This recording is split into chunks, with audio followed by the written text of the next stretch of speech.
파트 1. 왜 지금? 너그러움인가?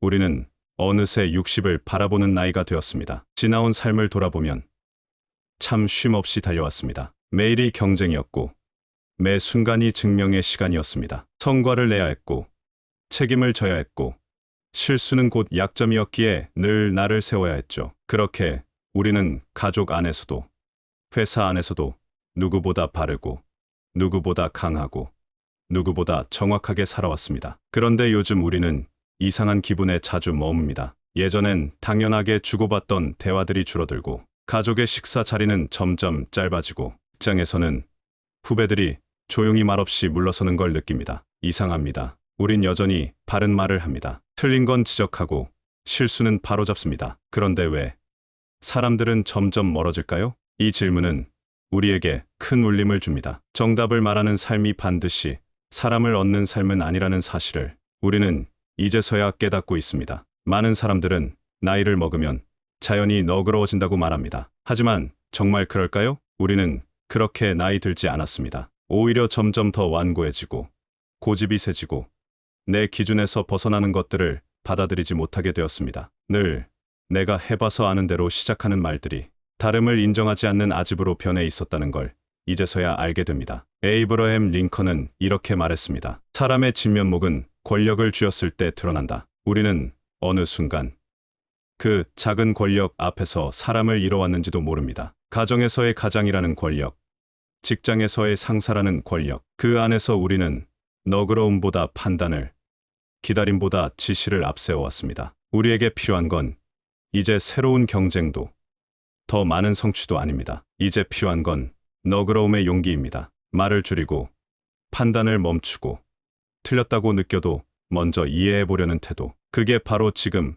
우리가 가야 할 방향입니다. 너그러움은 단순히 성격의 문제가 아닙니다. 그건 우리가 어떻게 사람을 대하느냐의 문제이고 어떤 삶의 철학으로 나이 들어갈 것이냐는 깊은 주제입니다. 지금 우리는 성공적인 인생에서 성숙한 인생으로 넘어가야 할 시점에 서 있습니다. 젊은 시절 성과와 성실로 우리를 증명했다면 이제는 관계와 너그러움으로 남은 인생을 채워야 합니다. 달라이 라마는 말했습니다. 자애로운 마음은 우리의 가장 큰 힘이다. 우리가 평생 쌓아 올린 지식과 경험보다 이제 남겨야 할 진짜 유산은 따뜻한 말 한마디, 너그러움으로 지켜낸 관계일지도 모릅니다. 그래서 우리는 이 이야기를 시작하려 합니다. 나이 들어서야 비로소 깨닫게 되는 것들, 말보다 마음이 먼저라는 진실, 그리고 우리가 잃었던 관계를 다시 회복해가는 과정 말입니다. 아직 늦지 않았습니다. 우리는 지금부터 더 따뜻한 사람이 될 수 있습니다. 지금이 바로 너그러움을 배울 가장 좋은 때입니다. 파트 2. 돌아보면 참 많이도 날카로웠다. 우리는 늘 정답을 말해왔다고 믿었습니다. 가장 효율적인 방법을 알려주고 실수는 왜 실수였는지를 명확히 짚어주고 일이든 관계든 더 나아지기 위해선 솔직해야 한다고 믿었습니다. 그래서 우리는 조언이 아닌 지적을, 공감이 아닌 판단을 내리며 살아왔죠. 그게 사랑이라고 생각했습니다. 그게 책임이라고 여겼고 어른으로서 해야 할 당연한 일이라고 믿었습니다. 하지만 지금 조용히 돌아보면 우리가 남긴 건 정답보다 상처가 더 많았다는 사실을 부정할 수 없습니다. 아이가 5살이던 어느 날이었습니다. 퇴근 후 지친 몸을 이끌고 집에 들어섰을 때 작은 손으로 색연필을 쥐고 열심히 무언가를 그리고 있던 아들이 환하게 웃으며 말했죠. 아빠, 이거 봐. 우리 가족 그렸어. 아이의 그림에는 머리가 몸보다 큰 아빠와 엄마, 하늘을 날고 있는 고양이, 무지개 색깔의 나무 같은 게 엉성하게 그려져 있었습니다. 우리는 그 그림을 들여다보며 이게 뭐니? 비율이 너무 이상한데? 고양이는 날 수 없어. 사람 얼굴은 이렇게 크지 않아. 라고 말해버렸습니다. 그 순간 아이의 눈빛이 툭 꺾이는 걸 우리는 지금도 기억합니다. 그림을 그리던 작은 손이 조용히 내려졌고 그날 저녁 아이는 아무 말도 없이 잠이 들었습니다. 우리는 그저 더 잘하길 바라는 마음이었습니다. 그림을 더 현실적으로, 생각을 더 똑바로, 말을 더 논리적으로. 하지만 그 안엔 아이의 마음을 읽으려는 노력은 없었습니다. 마음보다 말이 먼저였고 정답보다 따뜻함이 부족했습니다. 이것은 집에서만의 일이 아니었습니다. 회사에서도 우리는 늘 나를 세우고 살았습니다. 후배 직원이 보고서에 숫자를 하나 잘못 기입했을 때 이 숫자 틀렸는데 대체 몇 번을 말해야 알아듣니? 라고 말했고 그날 저녁 그 직원은 메신저 프로필을 바꾸었습니다. 사람은 실수로 배우는 존재입니다. 다음 주 그는 조용히 퇴사했습니다. 우리는 그제서야 그가 내내 어떤 눈빛으로 우리를 바라보고 있었는지 떠올렸습니다. 마더 테레사는 이런 말을 남겼습니다. 우리는 큰 일을 할 수 없다. 다만 큰 사랑으로 작은 일을 할 수 있을 뿐이다. 우리는 위대한 지시와 대단한 판단으로 세상을 바꾸려 했지만 정작 작은 칭찬 하나, 짧은 공감 한 줄을 건네는 데에는 참 인색했습니다. 누군가 우리를 날카로운 사람이라 부를 때 그게 능력에 대한 칭찬인 줄 알았습니다. 하지만 이제와 다시 듣는 그 말은 가까이 다가가기 어려운 사람이라는 뜻이었습니다. 우리는 완벽해야 한다는 신념 아래 살아왔습니다. 그것이 좋은 부모, 좋은 상사, 좋은 인생의 조건이라 여겼습니다. 그러나 그 신념은 때로 사람을 지치게 만들었고 관계를 멀어지게 했으며 가장 소중한 사람들을 상처 입히는 결과를 낳았습니다. 우리는 그것을 이제서야 인정하게 되었습니다. 지금 와서 그 시절로 돌아간다면 아이가 내민 그림을 꼭 안아주며 말할 수 있을 것 같습니다. 너무 예쁘게 그렸네. 아빠도 여기 같이 있어줘서 너무 좋다. 작은 실수로 혼났던 직원에게 이렇게 말해줄 수 있었을 겁니다. 괜찮아. 실수는 누구나 하지. 대신 이번엔 내가 도와줄게. 하지만 시간은 되돌릴 수 없고 남은 건 다만 우리가 어떤 사람으로 다시 살아갈 것인가에 대한 선택뿐입니다. 돌아보면 우리는 참 많이도 날카로웠습니다. 그 날카로움이 한때는 방패였고 무기였으며 자부심이기도 했습니다. 그러나 이제는 그것이 관계를 갈라놓는 칼날이었음을 받아들여야 할 때입니다. 우리는 이제 다시 시작해야 합니다. 나를 세우는 대신 마음을 여는 연습부터. 파트 3. 우리는 왜 외로워졌을까? 우리는 그렇게 외로운 사람이 아니었습니다. 언제나 가족을 위해 앞장섰고 회사에서도 중심에 서 있었습니다. 결정을 내리고 조언을 건네며 누군가의 의지가 되어주며 살아왔다고 생각했습니다. 그런데 요즘 우리는 자주 멈칫합니다. 생일을 맞아 조용히 차려진 밥상 앞에서 한마디 덕담도 없이 휴대폰만 보며 밥을 먹는 가족을 보면서 우리는 자신에게 묻습니다. 내가 뭘 잘못했을까? 회사에서도 마찬가지입니다. 예전엔 퇴근길 엘리베이터 안에서 후배들이 먼저 말을 붙였습니다. 팀장님, 오늘 회의에서 말씀하신 부분 정말 인사이트 있었어요. 그 얘기 조금 더 듣고 싶은데요. 하지만 이제는 다릅니다. 우리의 존재가 엘리베이터 문처럼 조용히 열리고 닫히고 인사를 해도 눈만 마주치고 대답은 들리지 않습니다. 예전엔 편하게 불렀던 선배님이라는 호칭도 언제부턴가 부장님, 국장님이라는 거리감 있는 말로 바뀌어 있죠. 이게 나이 든다는 거구나. 우리는 그렇게 생각하며 괜스레 씁쓸한 커피를 한 모금 더 마십니다. 하지만 정말 그게 단지 나이 때문일까요? 우리는 어쩌면 말과 행동은 남겼지만 감정은 놓치고 있었던 것 아닐까요? 사람들은 우리가 무슨 말을 했는지를 기억하는 게 아니라 그 말을 들을 때 어떤 감정을 느꼈는지를 기억합니다. 우리의 말은 너무 날카로웠고 우리의 조언은 너무 차가웠고 우리의 기준은 너무 높았습니다. 그게 옳다고 믿었기에 사랑이라고 착각했기에 우리는 그저 잘 되길 바라는 마음이라 말해왔습니다. 하지만 정작 우리를 지켜보던 사람들은 그 마음을 차가움으로 때론 두려움으로 받아들였던 것입니다. 어느 날 아내가 무심히 던진 말이 아직도 귓가에 남아 있습니다. 당신이 옳은 말 하는 건 알겠어. 근데 난 가끔 좀 무서워. 그 말 앞에서 우리는 아무 말도 할 수 없었습니다. 나는 그저 도와주려는 마음이었는데 라는 생각이 순식간에 허물어지는 순간이었습니다. 회사에서도 똑같았습니다. 회의 도중 의견을 제시한 후배에게 그건 현실을 몰라서 하는 말이지 라고 쏘아붙였을 때 그 후배는 회의가 끝나자마자 우리 자리를 피해 퇴장했습니다. 우리는 무슨 말을 했는지 기억나지만 그가 어떤 표정을 지었는지는 이제서야 떠오릅니다. 그날 그는 아주 조용히 선배님과는 편하게 이야기 나눌 수 없을 것 같아요. 라는 말을 동료에게 흘렸다고 들었습니다. 그제야 우리는 깨닫습니다. 사람은 논리가 아닌 감정으로 관계를 쌓는 존재라는 거요. 우리는 옳은 말만을 남겼지만 그 안에 담긴 온기가 부족했기에 사람들이 우리에게 등을 돌렸다는 거요. 우리는 외롭습니다. 하지만 그것은 세월 때문이 아닙니다. 그건 우리가 너그러움을 잊었기 때문입니다. 지금 우리가 겪는 이 외로움은 벌이 아닙니다. 그건 삶이 우리에게 조용히 보내는 신호입니다. 조금 더 부드러워지라고, 조금 더 귀 기울이라고, 조금 더 사람의 마음을 들여다보라고 말이죠. 우리는 성공했지만, 그래서 더 놓친 것이 많았습니다. 우리는 지지 않았지만, 그래서 더 외로워졌습니다. 지금 우리는 아주 작은 말부터 바꿔야 합니다. 그건 아니지. 대신 무슨 생각이었는지 들어볼래? 왜 이렇게 했어?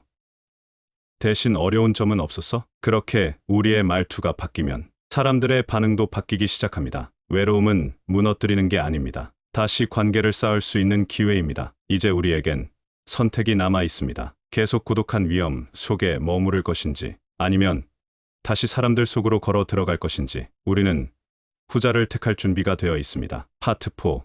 우리도 누군가의 부하였고 자식이었다. 우리가 늘 위에만 있었던 것은 아닙니다. 처음부터 누군가를 가르치던 것도 아니고, 처음부터 가족의 중심에 서 있었던 것도 아니었습니다. 우리는 한때 누군가의 부하였고 누군가의 자식이었습니다. 서툴렀고 눈치를 보았고 잘하고 싶어 애쓰던 시절이 분명히 있었습니다. 그 시절에 우리는 작은 칭찬 한마디에 밤새 웃을 수 있었고, 무심한 한숨 한 번에 하루를 망치던 그런 사람이었습니다. 그런데 언제부터일까요? 우리는 그 기억을 꺼내는 데 인색해졌고, 마치 늘 옳았던 사람인 듯 굴며 살아왔습니다. 사회 초년생 시절, 우리는 커피 한 잔을 타는 것도 조심스러웠습니다. 이게 내 역할이 맞을까? 이걸 내가 먼저 해도 될까? 머릿속에 수많은 생각이 돌았고, 선배의 표정 하나에도 숨을 죽이며 지냈습니다. 그러던 어느 날, 선배 한 명이 이런 말을 해줬죠. 야, 그거 틀려도 괜찮아. 내가 하려는 시도 자체가 보기 좋더라. 그 한마디에 우리는 큰 용기를 얻었습니다. 내가 해도 되는구나. 나도 이 팀의 일부구나. 그 말 한 줄이 우리의 다음 발걸음을 만들어 주었습니다. 우리는 아버지에게도 어머니에게도 다 이해받고 싶었습니다. 성적이 떨어졌을 때 괜찮아.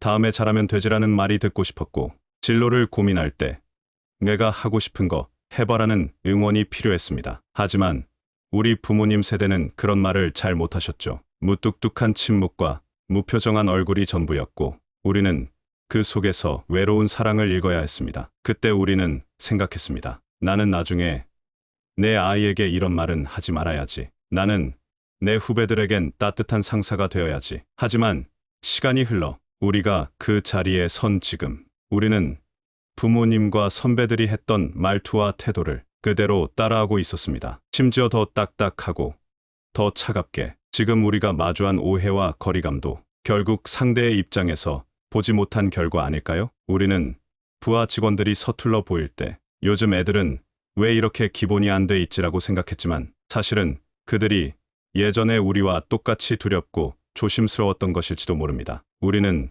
자녀들이 고집을 부릴 때 이해가 안 된다고 말했지만, 그들 역시 이해받지 못하는 자신을 지키려는 몸부림이었을 수 있습니다. 한 부하 직원이 조심스레 내게 말한 적이 있습니다. 사실 팀장님이 저한테 기대를 많이 하신다는 건 알아요. 근데 저는 그 기대가 부담이 돼요. 실수하면 안 될 것 같고 말을 꺼낼 때마다 긴장이 되거든요. 그 말은 마치 거울 같았습니다. 우리가 예전 선배 앞에서 조심스러워했던 그 시절의 감정이 고스란히 눈앞에서 재현된 느낌이었죠. 그제야 우리는 깨달았습니다. 우리는 어느 순간 내가 과거에 받았던 고통을 누군가에게 반복하고 있었다는 사실을. 우리도 누군가의 부하였고 자식이었습니다. 그 시절에 우리도 상처받았고 위로가 필요했고 이해받고 싶은 마음으로 가득했습니다. 그렇다면 이제는 우리가 그들에게 해주어야 할 차례입니다. 우리가 받지 못했던 말들, 듣고 싶었던 위로와 믿음, 그것을 이제 우리 손으로 건네야 할 시간입니다. 우리가 지금처럼만 생각할 수 있다면 너그러움은 어느 날 갑자기 생기는 것이 아니라 기억에서 시작되는 연습이라는 걸 알게 될 것입니다. 우리의 기억 속 그 어린 시절, 서툴고 눈치 보며 애썼던 그때의 우리를 떠올릴 수만 있다면 지금 우리 앞에 있는 후배와 자녀에게 어떤 태도로 대해야 하는지는 분명해질 것입니다. 그것이 우리도 한때 누군가의 부하였고 누군가의 자식이었음을 잊지 않는 이들의 품격입니다. 파트 5. 너그러움은 연습이 필요하다. 우리는 오랫동안 단단하게 살아왔습니다. 실수 없는 삶, 논리적인 말투, 빠른 판단. 그게 우리를 지켜주는 갑옷이라고 믿었습니다. 그래야 존중받을 수 있었고 그래야 실망시키지 않을 수 있었기 때문입니다. 하지만 이제 그 갑옷이 우리를 사람들과 멀어지게 만들고 있다는 걸 느낍니다. 그 단단함이 곧 벽이 되었고 그 정확함이 누군가에겐 부담이자 공포였다는 걸 우리는 조용한 눈빛과 멀어지는 뒷모습 속에서 깨닫게 되었습니다. 그렇다면 우리는 어떻게 달라질 수 있을까요? 어떻게 더 너그러워질 수 있을까요? 정답은 단순합니다. 연습입니다. 너그러움은 타고나는 게 아니라 매일 조금씩 다듬어가는 성품입니다. 완벽을 내려놓는 연습, 기다리는 연습, 지적을 참아내는 연습, 그리고 무엇보다도 말을 줄이고 마음을 여는 연습입니다. 어느 날 회사에서 이런 일이 있었습니다. 부하 직원이 발표 준비를 맡았는데 당일날 자료를 잘못 출력해 회의가 시작되자마자 난감한 상황이 벌어졌죠. 과거의 우리였다면 분명 그 자리에서 냉정하게 말했을 겁니다. 이건 기본 중에 기본이잖아. 준비를 어떻게 이렇게 했어? 모든 이가 보는 앞에서 지적하고 그 상황을 바로잡는 것으로 자신의 역할을 다했다고 여겼을 것입니다. 그런데 그날은 달랐습니다. 우리는 한 박자 늦췄습니다. 괜찮아. 일단 우리가 이해할 수 있도록 말로 설명해줘. 그리고 회의가 끝난 후 조용히 불러 말했습니다. 앞으로는 좀 더 꼼꼼하게 준비하자. 하지만 너 덕분에 회의 분위기는 덜 딱딱했어. 그 직원은 그날 퇴근하면서 이런 메시지를 남겼습니다. 감사합니다. 사실 오늘 너무 떨렸는데 팀장님 말씀이 큰 위로였어요. 우리는 그때 처음으로 느꼈습니다. 지적보다 기다림이 더 오래 남는다는 것을요. 우리의 말 한마디, 우리의 표정 하나가 누군가의 자존감을 살릴 수도 있고 반대로 꺾을 수도 있습니다. 그동안 우리는 효율과 결과를 중시하느라 그 사람 자체를 보려는 노력을 놓친 적이 많았습니다. 하지만 이제 우리는 압니다. 사람은 결과보다 과정 속에서 지지받기를 원한다는 것을요. 가정에서도 마찬가지입니다. 우리가 과거에 자녀의 행동에 분노했던 순간들을 떠올려보면 그 중 정말 화낼 만한 일은 몇이나 될까요? 말대꾸를 했다고, 늦게 들어왔다고, 핸드폰만 본다고 우리는 그런 사소한 일들에 진심보다 감정을 먼저 던졌습니다. 하지만 이제는 조금씩 달라졌습니다. 딸이 거칠게 방문을 닫고 들어갔을 때 예전처럼 버릇없게 왜 그래? 라고 소리치기보다 잠시 기다렸다가 물 한 잔 건네며 말할 수 있게 되었습니다. 무슨 일 있었니?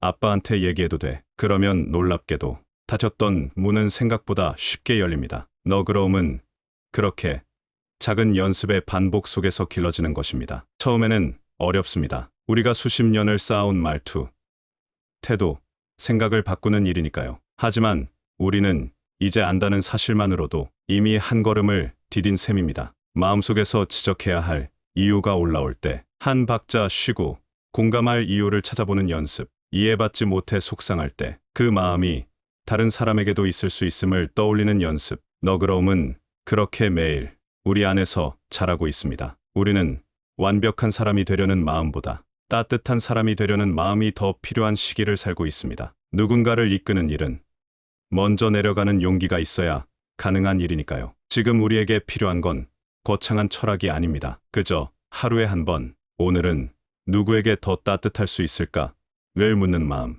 그 작은 질문이야말로 우리를 너그러운 어른으로 만들어주는 가장 강력한 훈련입니다. 파트 6. 인생의 후반전은 따뜻해야 한다. 우리가 인생의 전반전을 치를 때 가장 중요했던 건 속도였습니다. 얼마나 빨리 올라섰냐, 얼마나 멀리 가느냐, 얼마나 실수 없이 치고 나가느냐가 전부였죠. 그래서 우리는 경쟁했고, 밤을 새웠고, 남들보다 더 앞서려 애썼습니다. 그렇게 전반전이 끝나고, 이제 후반전에 접어든 지금, 우리는 문득 멈춰섭니다. 모든 것을 다 이룬 건 아닌데, 어딘가 허전하고 쓸쓸합니다. 승부가 끝난 것도 아닌데, 경기장은 조용해지고, 관중석엔 자리를 뜬 이들도 보입니다. 왜일까요? 우리는 여전히 이 삶을 살고 있는데 왜 마음은 텅 빈 운동장처럼 느껴지는 걸까요? 그 이유는 어쩌면 아주 단순합니다. 전반전은 기록을 남기는 시간이었다면 후반전은 마음을 남기는 시간이기 때문입니다. 앞서가느라 잊고 살았던 것들, 말없이 건네던 커피 한 잔의 따뜻함, 늦은 밤 괜찮아라는 말 한마디의 위로, 실수 앞에서 다시 해보자고 말해주는 손길. 이제 우리는 그런 것들에 목이 마릅니다. 더 이상 누군가를 이기고 싶지 않고 이해받고 싶고 이해하고 싶어집니다. 우리 인생의 후반전은 성과가 아니라 사람으로 남아야 한다는 걸 비로소 우리는 깨닫고 있습니다. 우리가 한창 회사에서 성과를 쫓고 있을 때 그날따라 피곤해 보이던 후배가 조용히 말했죠. 사실 어제 밤샜어요.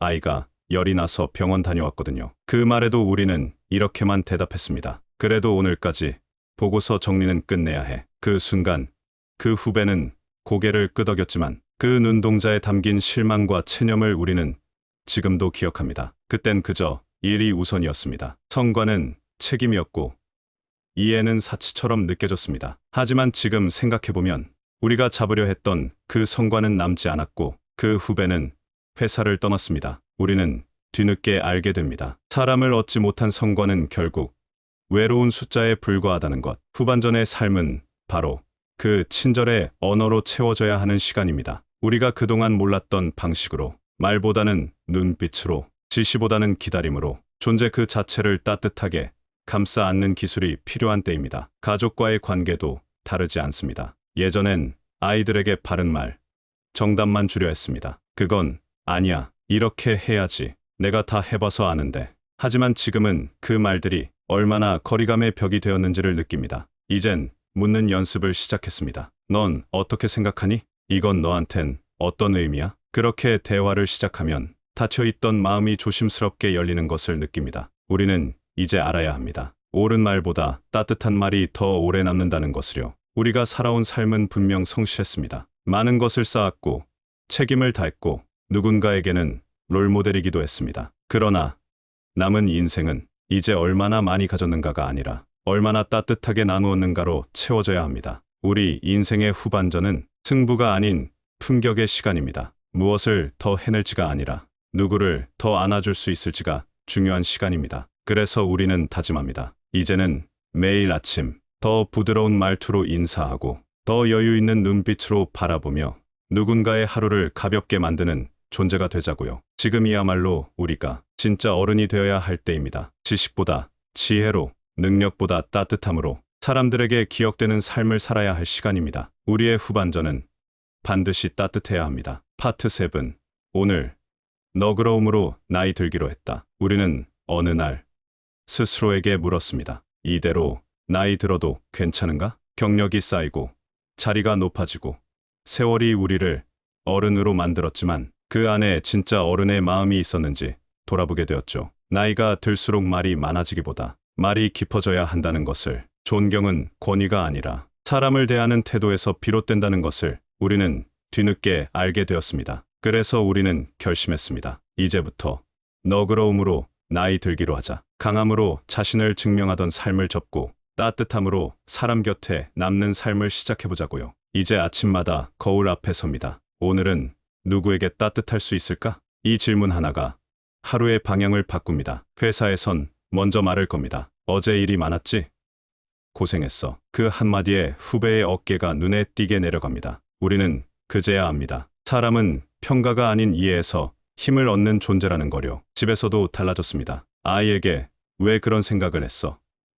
대신 그렇게 생각하게 된 이유가 궁금해라고 물으면 닫혀있던 문이 천천히 열립니다. 말투가 바뀌니 마음도 바뀌고 우리의 관계도 다시 조금씩 따뜻해집니다. 우리는 이제 꾸짖는 법보다 기다리는 법을 배우고 논리적으로 반박하는 일보다 조용히 들어주는 기술을 익히고 있습니다. 물론 쉽지는 않습니다. 수십 년을 강단 있게 살아왔고 정확하게 판단하고 실수를 바로잡는 데 익숙했으니까요. 그러나 너그러움은 결코 약함이 아닙니다. 그건 오히려 감정을 조절할 줄 아는 사람만이 가질 수 있는 내면의 근육입니다. 우리는 이제 말의 칼날보다 말의 온기를 남기는 사람이 되고자 합니다. 누군가에게 무섭고 어려운 존재가 아니라 편히 다가가 쉴 수 있는 사람. 그게 우리가 그토록 바라던 어른의 모습 아닐까요? 예전에는 말끝마다 내가 너만 할 땐 마리아로 시작했지만 이제는 그런 말이 얼마나 대화를 닫아버리는 말이었는지 깨닫게 되었습니다. 대신 이제는 이렇게 말합니다. 그땐 나도 많이 힘들었어. 그래서 내 마음이 이해돼. 우리가 바라는 건 결국 정답이 아니라 공감이라는 걸 이제는 우리도 압니다. 그리고 그 공감이 사람과 사람 사이를 잇는 진짜 다리가 된다는 것도요. 우리가 너그러움을 선택하자 놀랍게도 세상이 조금씩 달라졌습니다. 먼저 말을 건네는 직원이 생기고, 저녁 식사 후 함께 산책하자는 아내의 제안이 생기고, 아빠랑 얘기하면 마음이 좀 편해져라는 아들의 문자가 도착했습니다. 이건 단순한 변화가 아닙니다. 우리가 사람 곁에 다시 놓이기 시작했다는 증거입니다. 어쩌면 지금까지 우리가 원했던 건 존경받는 사람이 아니라 편하게 대할 수 있는 어른이었는지도 모릅니다. 우리 인생의 끝자락에 남는 건 명함도 아니고 업적도 아닙니다. 우리가 누구를 따뜻하게 안아줬는가, 누구와 마음을 나눴는가가 결국 우리를 기억하게 합니다. 그래서 우리는 오늘도 다짐합니다. 내일은 더 부드러운 사람이 되겠다고.